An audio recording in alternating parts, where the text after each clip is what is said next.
Opération Mola. L'opération Mola était une tentative de la United States Air Force, pendant la guerre de Corée, d'obtenir par le biais de la défection un chasseur MiG-15 complet et opérationnel.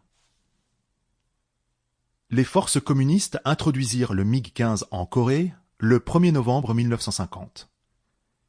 Les pilotes de l'US Air Force rapportèrent que les performances de l'avion soviétique étaient supérieures à celles de tous les avions que pouvaient lui opposer les Nations Unies, y compris la dernière acquisition en date de l'armée de l'air américaine, le F-86 Sabre.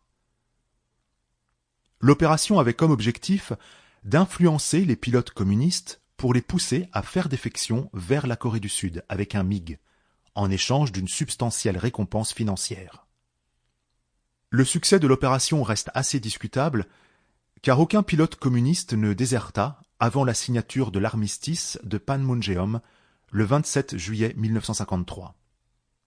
Toutefois, le 21 septembre 1953, le pilote nord-coréen No Kum-sok vola avec son MiG-15 en direction de la base aérienne de Kimpo, en Corée du Sud, sans toutefois avoir été au courant de l'opération Mola.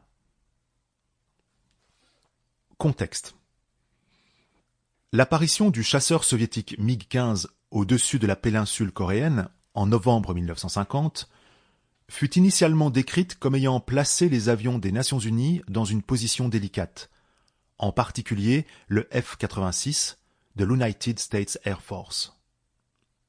En combat aérien, dogfight, le MiG surclassait le F-86, avec une accélération initiale plus importante et pouvait le distancer en plongeant en piqué.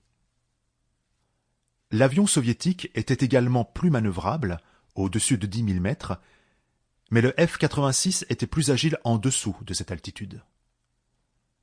Le MiG-15 était également armé d'un canon automatique Nudelman N-37 de 37 mm, un calibre très important qui pouvait sans difficulté abattre les bombardiers américains. Les stratèges militaires des États-Unis au Strategic Air Command, SAC, étaient au courant de l'existence de ce canon, mais n'en savaient pas beaucoup plus au sujet des aspects techniques de l'avion, y compris ses performances en vol. Vers la fin de la guerre, les forces aériennes des Nations Unies avaient récupéré l'avantage sur les Sample complete. Ready to continue?